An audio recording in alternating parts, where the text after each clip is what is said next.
रात्रि के समय पर बेटा शान से धड़क बेधड़क चलकर आता था।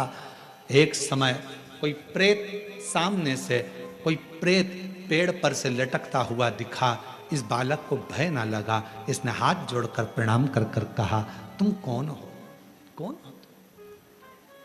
कहा, मैं प्रेत हूं, अधोगति में मरा हुआ हूं, मेरी गति नहीं, मेरी मुक्ति नहीं। तो फिर आपका मोक्ष नहीं हुआ तो मेरे जैसे मनुष्य को आपकी वाणी क्यों सुनाई दे रही है? प्रेत का शब्द एक एक शिव भक्त के हृदय में बैठना चाहिए। इस प्रेत के शब्द को प्रेत कहता है, मैं मनुष्य जैसी वाणी नहीं बोल सकता था। प्रेत कहता है, मैं आपसे बात नहीं कर सकता था क्योंकि मैं प्रेत हूं। पर आप रोज प्रतिदिन रुद्राक्ष की माला को धारण कर कर यहां से निकलते हो।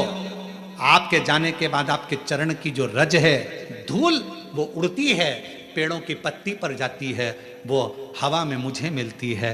उसके कारणवश मुझे थोड़ा सा बल मिला है जिससे मैं बोल भी सक रहा हूं और आपसे बात भी कर सक रहा हूं। ये मुझे बल मिला है। क्या चाहते हो? क्या चाहते हो?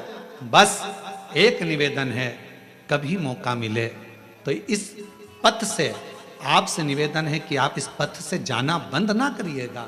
जब भी मौका मिले इस पथ से जरूर जाइएगा।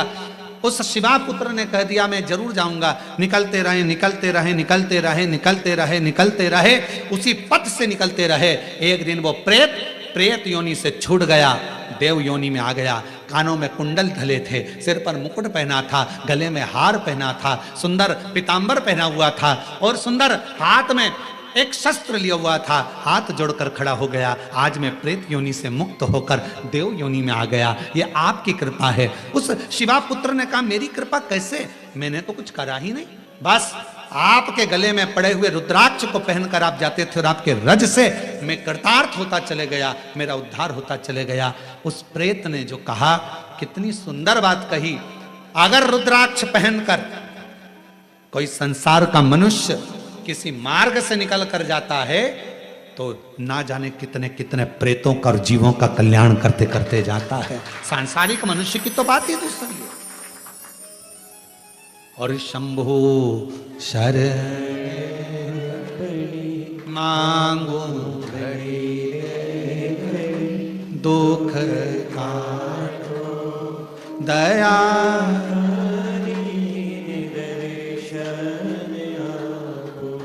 शंभो शरण मांगू घड़ी रे दुख काटो दया करीन दर्शन।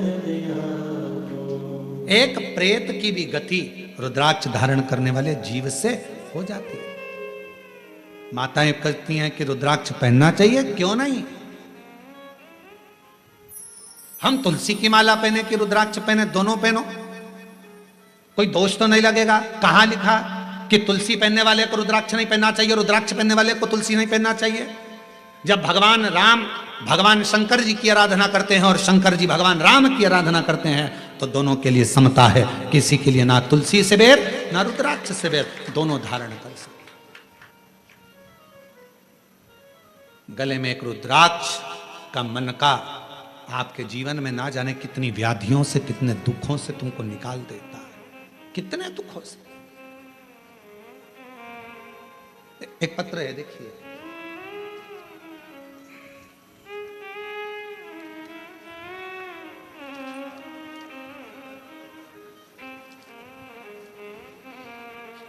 रुक्मणी पटेल, शिव नारायण पटेल, ग्राम रामपुर, जिला कोरबा, रामपुर करतला, छत्तीसगढ़ से हैं। 12 वर्ष तक मेरे यहाँ संतान का सुख नहीं हुआ। हमने मेडिकल टेस्ट कराया, टेस्ट बेबी करवाया, सब कुछ करवाया, पर संतान का सुख नहीं हुआ। तब किसी ने कहा कि सफेद आंकड़े की जड़ का प्रयोग करो और भगवान शंकर का पशुपति व्रत करो, टीवी पर कथा आती है वो सुनो। हमने सब कुछ किया। फिर बाद में जब संतान का सुख नहीं आया तो फिर वापस व्रत किया। और कोकड़ी में आपकी कथा थी वो श्रवण करी। बाबा की ऐसी कृपा हुई गुरुदेव, मेरे बाबा ने 12 साल के बाद मुझे संतान दी। मैं बाबा को प्रणाम करती हूँ।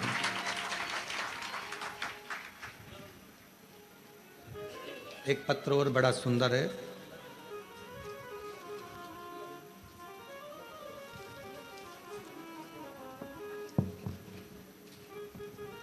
एक रुद्राक्ष के जल की क्या महत्वता इस पत्र में देखिए।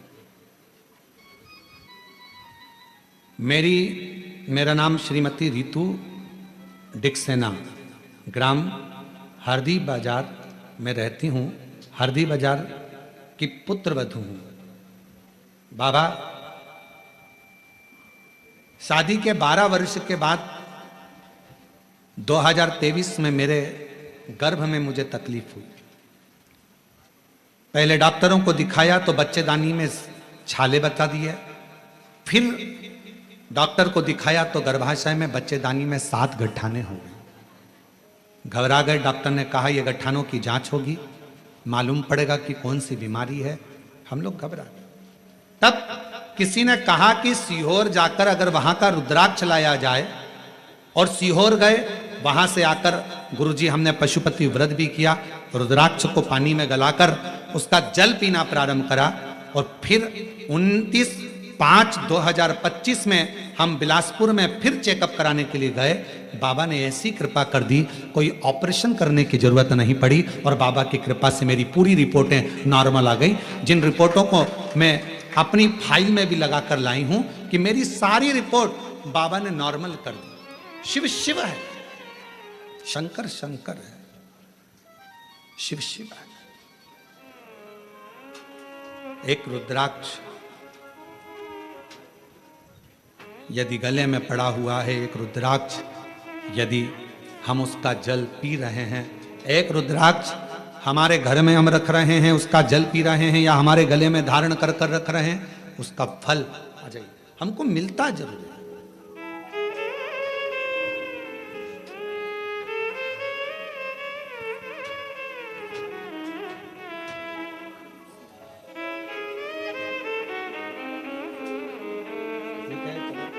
इसको हो गया था प्रॉब्लम, ठीक है। बाबा की कृपा, आप ही को तकलीफ हो गई थी, बच्चादानी में 7 गठाने हो गई थी और छाले पूरे बच्चादानी में हो गए थे। डॉक्टर की कृपा, भगवान शिव की करुणा और साथ में शिव की उदारता से रुद्राक्ष के जल से आज पूरी बच्चेदानी की गठाने भी गल गई, छाले भी समाप्त हो गए। और शिव की कृपा और तेरी कृपा का क्या है भरोसा, कब किस पर हो जाए जरा सी हम पर कर दो, जरा सी हम पर कर दो। तेरी कृपा का क्या है भरोसा, कब किस पर हो जाए जरा सी हम पर कर दो, जरा सी हम पर कर दो। जिस पर भी हो गई तेरी कृपा करुणा वो भवतार हुआ, भवतार हुआ। पापी हो चाहे जितना उसका भी बाबा उद्धार हुआ, उद्धार हुआ।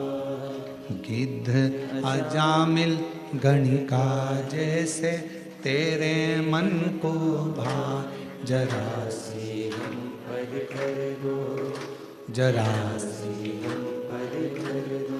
तेरी कृपा का क्या है भरोसा, कब किस पर हो जाए जरा सी हम पर कर दो, जरा सी हम पर कर दो। शिव कृपा, शिव करुणा। एक छोटा सा रुद्राक्ष गले में पड़ा रहने, डले रहने, कितनी कितनी तकलीफों से, कितने कितने दुखों से, कितने कितने कष्ट से वो रुद्राक्ष आपको निकाल देता है, कितने कष्टों से। शिव महापुराण की कथा करेंगे। शंकर भगवान की भक्ति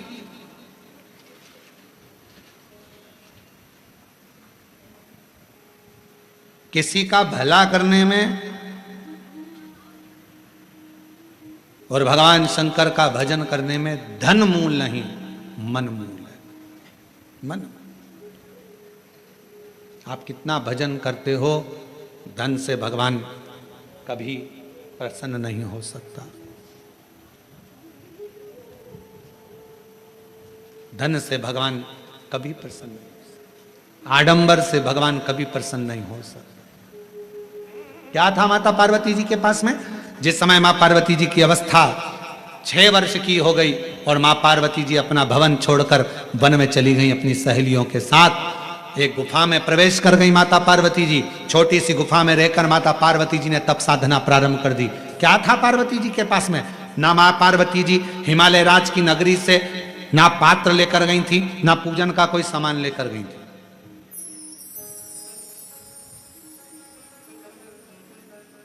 कोई वस्तु माता पार्वती जी लेकर नहीं गई। अपने पिता के घर से गई तो खाली हाथ गई। अपनी सहेलियों के साथ, सखियों के साथ गुफा में बैठकर भगवान का तप करने बैठ गई। जब पार्वती जी ने देखा कि मैंने हजारों समय निकाल दिया, वर्ष निकाल दिया, शिव जी प्रसन्न नहीं होते, शंकर भगवान सामने आते ही नहीं। और आपको पहले भी कथा में कहा, तप से भगवान को प्रसन्न करना कोई साधु, कोई सन्यासी, कोई तपस्वी, कोई साधक, कोई उपासक तप से भगवान को प्रसन्न कर सकता है। योग से, साधना से भगवान को कोई तपस्वी साधक प्रसन्न कर सकता है। आप और हम तो कलयुग में रहने वाले हैं। आप तप करते हो क्या? आप करते हो तो बात दूसरी, हमसे तो नहीं बन पाता। हमसे तो केवल एक ही काम बनता है, सारी समस्या का हल जल। तब हमसे भी नहीं बनता। कोई हमसे कहे तुम साधना में बैठते हो, नहीं साहब, हम तो एक ही काम करते हैं। जय सुबह से लेकर शाम तक जितना समय मिलता है, श्री शिवा नमस्तु, श्री शिवाय नमस्तु। फिर कोई पूछे आपने क्या खाना छोड़ दिया, आप क्या फलाहार करते हो, तो हम जहाँ रुके हुए हैं वहाँ आकर हमारी जीजियों से पूछना, जो प्रसाद बनाती हैं उनसे पूछना क्या व्रत रखते हैं? नहीं, भोजन करते 2 रोटी सुबह, शाम को 1.5 रोटी, इससे ज्यादा नहीं। भजन का बल, स्मरण, अपनी भक्ति। और छत्तीसगढ़ आते हैं तो चावल जरूर खाते हैं, वो जरूर खाते हैं। बाकी की जगह पर अगर कथा करने जाते हैं तो अपना सुबह का 2 रोटी है, शाम की 1.5 रोटी है, चावल प्रसाद भी नहीं लेते। कोई बाजार का तुम्हारा मीठा वीठा कुछ आप पूछिएगा, जो प्रसाद बनाते हैं कोई मीठा वीठा बाजार का नहीं, कोई चीजें नहीं, केवल साधारण भोजन, बाबा का भजन और आनंद। इससे ज्यादा क्या करना? भक्ति करो, भजन करो, स्मरण करो, कीर्तन करो, मंत्र जाप करो, श्री शिवाय नमस्तुभ्यम जपते जपो। जितना भजन कर सकते हो उतना करो, जितना मंत्र जाप कर सकते हो उतना।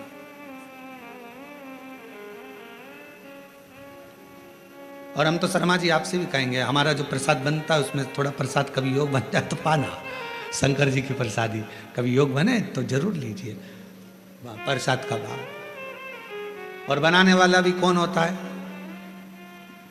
माताएं तो रोटी सेकती हैं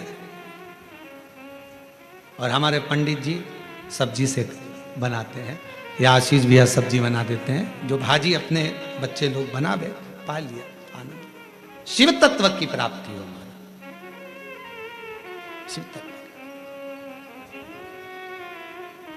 ना हमसे तप बनता, और हमें भरोसा है आपसे भी नहीं बनेगा। आपसे कोई कहते पेड़ के नीचे बैठी रहे, सिर पे पल्लू लेके बैठे 4 घंटे तक, बनेगा? घर छोड़ सकते हो? नहीं। नदी पर जाकर बैठ सकते हो? थोड़ा सा नदी में पानी बड़ा बारिश में तो पीछे खसक जाओगे, तुरंत नहीं बन सकता। ना हमसे तप बन रहा है, ना साधना बन रही है, ना हमसे कोई ऐसा व्रत बन रहा है। पहले के व्रत आज के व्रत में अंतर है। आज के व्रत में तो पेट भरकर फराल कर लो, फिर भूख लग जाती है, फिर सेव फल खा लिया, केला खा लिया, पपीता खा लिया, रात्रि के फिर फलहार की तैयारी, फिर वो खाने के बाद फिर दूध पीने की तैयारी, फिर आधी रात को फिर पति को नींद नहीं आ रही, पति बोले तेरा व्रत है, हाँ आज एकादशी है। पति ने मन में सोचा 11 बार खा लेती एकादशी पूरी हो जाती, क्यों ना खा, व्रत नहीं। ना हम तप कर पा रहे हैं, ना साधना कर पा रहे हैं, ना व्रत कर पा रहे कली काल में। इसलिए तुलसीदास बाबा ने लिख दिया कलयुग केवल नाम आधारा। इसलिए तुलसी बाबा ने लिखा कलयुग में कुछ नहीं बने तो एक काम करो, राम राम राम राम जपते रहो, शिव नाम जपते रहो, कृष्ण नाम जपते रहो। तुम्हारे दिल में जो बैठ जाए, जिसका तुम भजन कर सकते हो उसको भजो। भगवान का भजन करने में मन लगा लो। तुम जितना जपोगे आडंबर से दूर रहोगे, तुम जितना जपोगे सबसे दूर रहोगे। इसलिए कलिकाल में एक नियम बना लिया, सारी समस्या का हल जल। फुर्सत मिले 2 मिनट जाओ, शंकर जी को जल चढ़ाओ। अपने शिव के लिए अगर तुम 2 मिनट का समय मंदिर जाने का निकाल लोगे तो भगवान शंकर भी अपने समय में से तेरा दुख करने के लिए तेरे दरवाजे पर आकर खड़ा हो जाए। समय निकालो। आजकल का जमाना यही है, तुम किसी के यहाँ जाओगे तो कोई तुम्हारे यहाँ बोलो तो आएगा। बहन के घर शादी में जाओगे तो बहन तुम्हारे घर शादी में। तुमने अपनी बहू को भेज दिया तो वो भी बहू को भेज देगी। और तुम्हारे जाने में और बहू के जाने में अंतर है। बहू शादी में जाती है, काम वाम नहीं करती, कुर्सी पर डेंटिंग पेंटिंग करके बैठ जाती है। काम करेगी क्या? नहीं। मौसी सास के यहाँ आई है, फैलारा पड़ा है तो पड़े रहने दो, सामान पड़ा है तो पड़े रहने दो। पर बहन के घर शादी में बहन जाती है, जितना सामान आता है, कपड़े आए, मायरे का सामान आया, सारा सामान संभालती है। मिठाई के डब्बे इधर रखेगी, बर्तन उधर रखेगी, सामान उधर रखेगी, बहन संभालेगी, बहू नहीं। अब तुम्हारे यहाँ शादी में तुमने बहू को भेजा तो उसने भी बहू को भेज दिया। तुम आती तो वो भी, तुमने संभाला तो वो भी संभालती। हमारी जीजी ने हमारे यहाँ काम संभाला था भैया, उसके घर काम आया है, हम भी जाके संभालेंगे क्योंकि हमारी बहन ने हमारे यहाँ संभाला था। उसी तरह जैसे तुम अपने रिश्तेदार को शादी में भेजते हो तो वो अपने रिश्तेदार को भेजता है। अब तुमने कह दिया मम्मी कथा हो रही है तुम चली जाओ, तो भगवान भी कह देगा जब अंतिम समय आएगा, ये मरने वाली है, यमराज तू चले जा, तू चले। और अंतर देखिए, बहन आती तो काम करती, भगवान आता तुझे लेने के लिए भोलेनाथ तो नंदी पर बिठा कर ले जाता, डमरू बजाता बजाता। देवराज ब्राह्मण को लेकर गया था नंदी पर बिठा कर, नरसिंह जी को बैठा कर लेकर गया था। और अगर यमराज आता है तो नंदी पर काय पर बिठा के ले जाता है? नहीं, पहाड़े की पूंछ से बांध कर ठोकता ठोकता, दे धम दे धम दे धम। खूब मोबाइल पे झूठ बोली थी, दे, खूब दिया। दिन भर चैटिंग में लगी रहती थी, दे। जरा सा कोई गलत लिखता था फेसबुक पे और कमेंट्स करती थी, दे। उंगली पर रखेंगे और दोचेंगे, इसी से चलाती थी खूब व्हाट्सएप, दोचो। चिल्लाएगी, क्षमा कर दो, मुझे माफ कर दो, एक बार वंश मोर फिर जन्म दे दो, मोबाइल नहीं चलाऊंगी, और चलाऊंगी तो शिव पुराण देखूंगी, फिर कुछ नहीं देखूंगी। भगवान बोले शिव पुराण की आड़ में चैटिंग करती रहती, फिर मारा लपक के, फिर खूब धुएगा। चलते चलते फिर याद आया मेरी नीले कलर की साड़ी एक बार भी नहीं पहनी। यमराज से कहा भगवान प्लीज क्षमा कर दो, बहुत दुख हो रहा है मुझे। भगवान ने पूछा किस बात का दुख हो रहा है? अलमारी में 3 नंबर के ब्लॉक में नीले कलर की साड़ी रखी है, उसकी फाल लगवा ली थी, चोली भी बनवा ली थी, बस पहन नहीं पाई। मुझे एक बार मौका दे दो, मैं पहन लूं। और हमारे मोहल्ले में नया पार्लर खुला है, उसके पास एक बार भी नहीं गई, कृपा करो। यमराज ने फिर दिया धर के, चल। किस काम की वो जिह्वा जो भगवान का भजन ना कर पाए, किस कान का वो श्रवण जो भगवान की कथा ना सुन पाए, और किस काम का वो मस्तक जो भगवान के आगे झुक ना पाए। किस काम, क्या करे वो शरीर?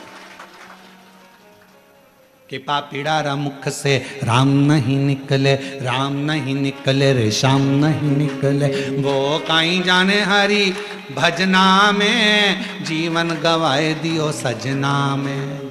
भजना में मन नहीं लगा, सजना में मन लग गया। हम तो कई बार कथाओं में कह देते हैं, लोगों को बहुत बुरा लगता है कि आप जितना समय दर्पण को देती हो ना, जितना समय दर्पण को देती हो ना, जितनी देर कांच के सामने रहती हो, पेंसिल से लाइन खींचना, डब्बा भरना, फिर सुरमा लगाना, फिर डेंटिंग पेंटिंग, जितना समय दर्पण में देती हो उसका आधा समय भी अगर मेरे शंकर को दे दिया तो सुंदरता मेरा शिव देगा। समय निकालकर भगवान शिव को दीजिए। और पुरुषों से निवेदन है, जितना समय फालतू की चर्चा में, व्यर्थ की बातों में, व्यर्थ के कमेंट्सों में और व्यर्थ की बातों में लगाते हो ना, उतने में से आधा समय निकालकर मेरे शंकर के मंदिर में अपनी पत्नी को साथ लेकर एक लोटा जल चढ़ाने जा, तेरी पूरी जिंदगी सवर जाए। थोड़ा सा समय निकालो। अभी कावड़ चल रही है, पूरे भारत में कावड़िया कावड़ लेकर जा रहे हैं। जितने कावड़िया भारत की भूमि पर कावड़ लेकर जा रहे हैं, उनके चरणों को मैं नमन करता हूं।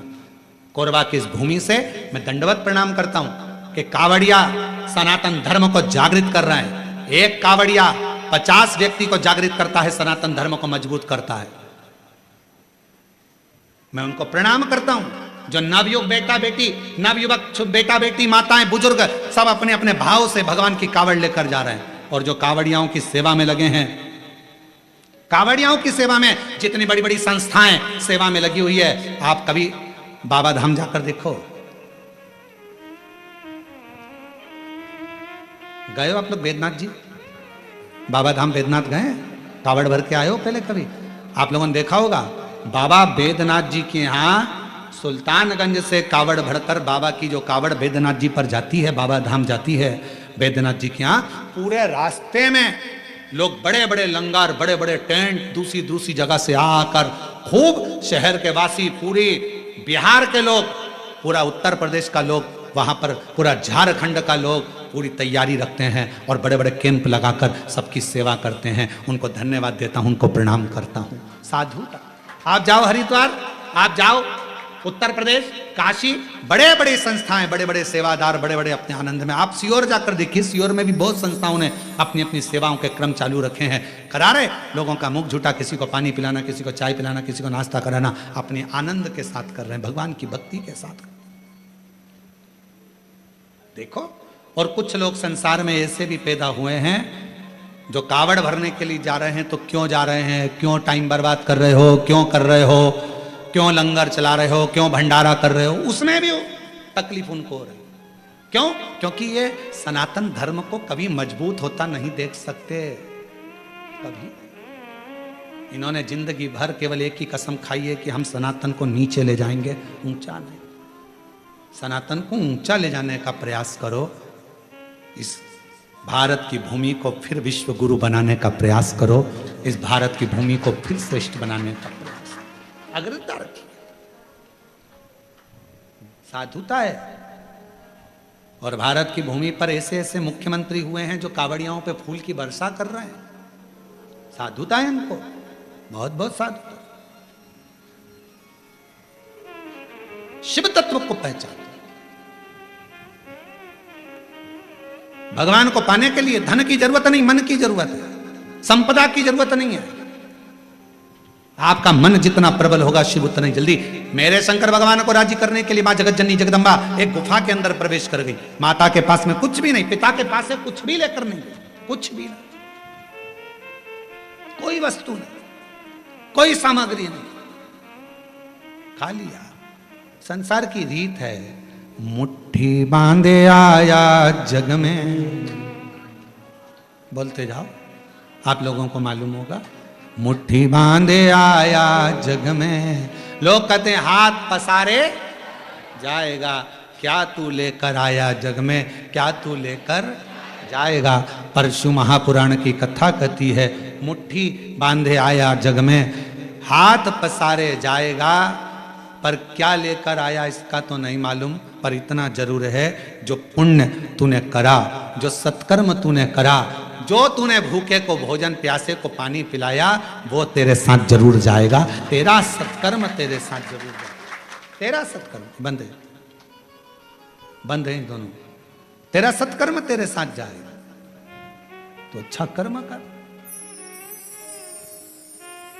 और जितने अच्छे कर्म से, जितने अच्छे कर्म के अनुसार, जितने कर्म के अनुकूल तो अच्छा कर्म करेगा, उसके अनुकूल तेरे को फल जरूर मिलेगा। फिर निवेदन, मत बुरे कर्म कर बंदे, वरना पछताएगा।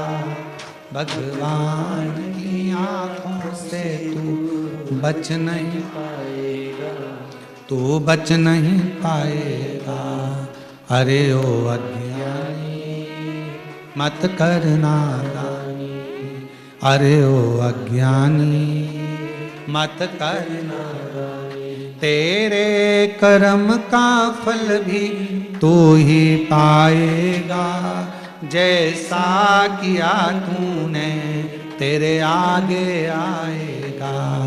मत बुरे कर्म कर बंदे वरना पछताएगा, भगवान की आंखों से तू बच नहीं, हो गया, तू बच नहीं पाएगा, अरे ओ अज्ञानी मत करना। अपने कर्म का दंड अपने को भोगना, पर दुनिया को अपना कर्म दिखता कहाँ है?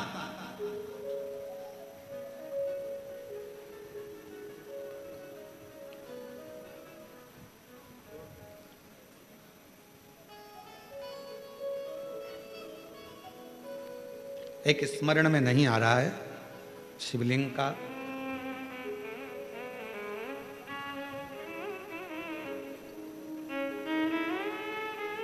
ओमकारेश्वर में कौन कौन गया है? ओमकारेश्वर गए हो आप लोग? ओमकारेश्वर की, फिर बंद हो गए। ओमकारेश्वर की जब आप परिक्रमा करेंगे और ओमकारेश्वर की परिक्रमा करते समय जब आप ऊपर पहाड़ी की ओर बढ़ेंगे, ओमकारनाथ जी की पहाड़ी की ओर बढ़ेंगे, एक गौरी केदार मंदिर आता है, गौरी शंकर मंदिर। ये गौरी केदार या गौरी शंकर मंदिर का स्मरण होगा तो कभी बहुत प्राचीन मंदिर है, बहुत प्राचीन मंदिर, बहुत प्राचीन। जितने भी लोग ओमकारेश्वर जाएं तो वहां जरूर परिक्रमा मार्ग में ऊपर की ओर जाकर दर्शन करें। परिक्रमा मार्ग बहुत प्राचीन है, कई शताब्दियों पुराना, बहुत प्राचीन, बहुत प्राचीन। वहां एक शिवलिंग है, लगभग 5.5 से 6 फीट की हाइट का, काले पाषाण का है, बहुत बड़ा है, बहुत बड़ा।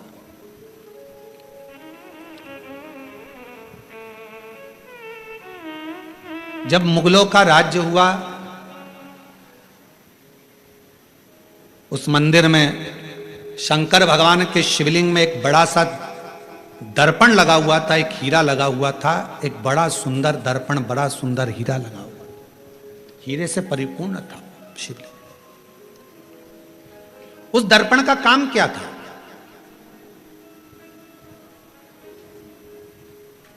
उस दर्पण का क्या काम था? उस दर्पण का केवल एक काम था, उस हीरे का एक काम था, जो उसके सामने आता था उसका पुराना जन्म और आने वाला जन्म, वो दर्पण, वो हीरा बता देता था कि अगले जन्म में क्या था, इसने क्या कर्म करा था, और इस जन्म में भोगने के बाद जो अगला जन्म पाएगा उसमें क्या करेगा, वो दर्पण जो शंकर भगवान के शिवलिंग पर जो हीरा लगा हुआ था वो बता देता था।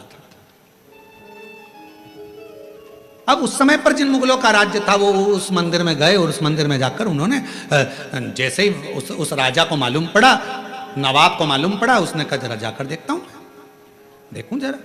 और नवाब गया, राजा गया, उसने भगवान शंकर के शिवलिंग के सामने जो हीरा लगा था, दर्पण लगा था, उस हीरे को, उस दर्पण में अपना प्रतिबिंब देखा।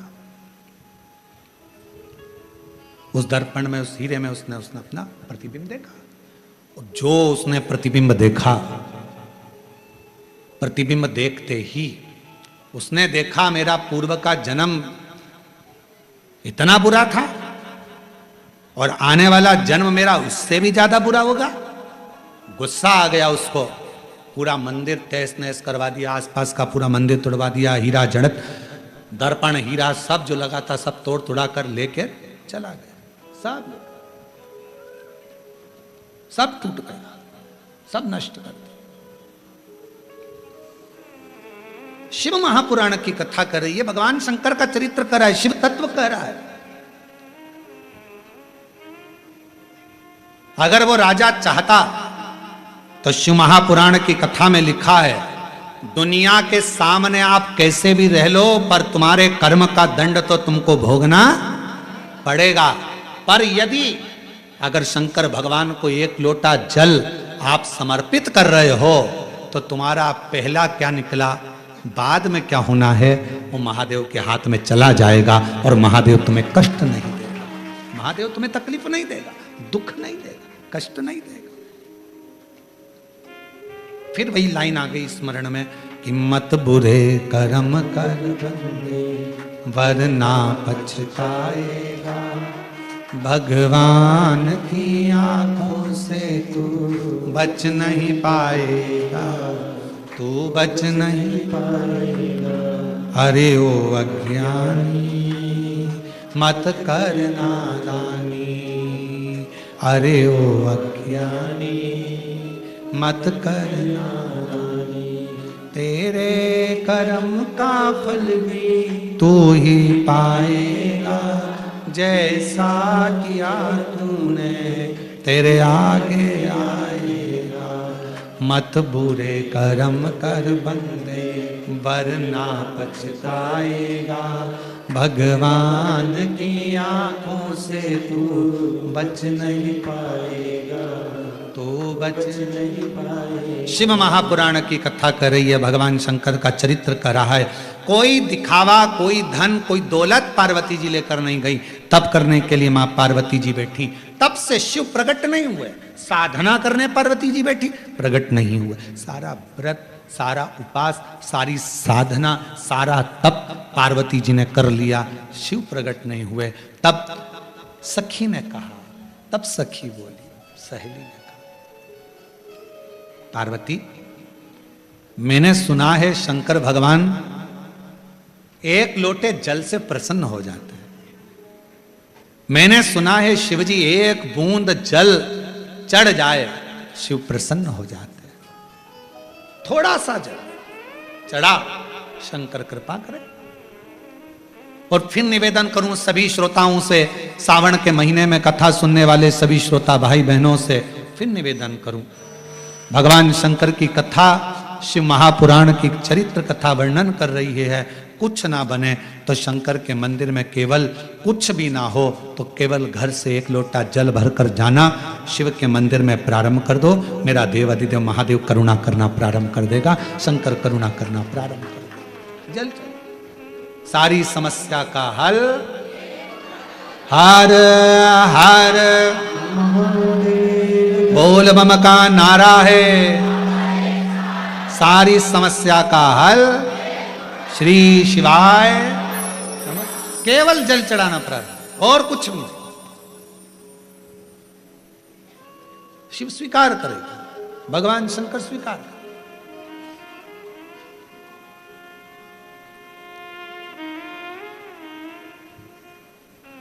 शिव कथा कर रही है।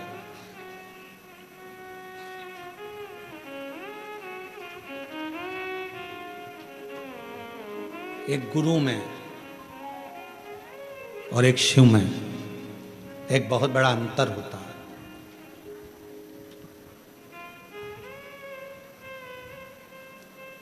कभी कभी जैसे माता पार्वती जी को उनकी सहेली गुरु बन गई, कभी कभी कोई बेस्ट फ्रेंड, कोई अच्छी सहेली, कोई अच्छा दोस्त जो सत्संग में लगा रहने वाला है, संकीर्तन में लगा रहने वाला है, भगवान से जुड़ा हुआ हो, गुरुओं से जुड़ा हुआ हो, कभी कभी वो भी गुरु बनकर ज्ञान दे जाता है। पार्वती जी की सहेली ने पार्वती जी को ज्ञान यही भाव से दिया। जल चढ़ा, पार्वती जी ने बालू रेत का शिवलिंग बना लिया, वहीं की मिट्टी उठाकर और सहेली के कहने पर जल चढ़ाना प्रारंभ करा। और जो जल चढ़ाना प्रारंभ करा, भूखी प्यासी रहकर बेलपत्र समर्पित कर कर जो पार्वती जी ने तप साधना करना प्रारंभ करी, जल चढ़ाना, शिव के पार्थिव लिंग का पूजन करना। और शिव महापुराण में वर्णन है, लिंग पुराण में वर्णन है, स्कंद पुराण में वर्णन है, कूर्म पुराण में वर्णन है कि पार्थिव लिंग का पूजन करने वाला व्यक्ति जिंदगी में सारे सुख पा लेता है। पार्थिव लिंग का पूजन करने वाला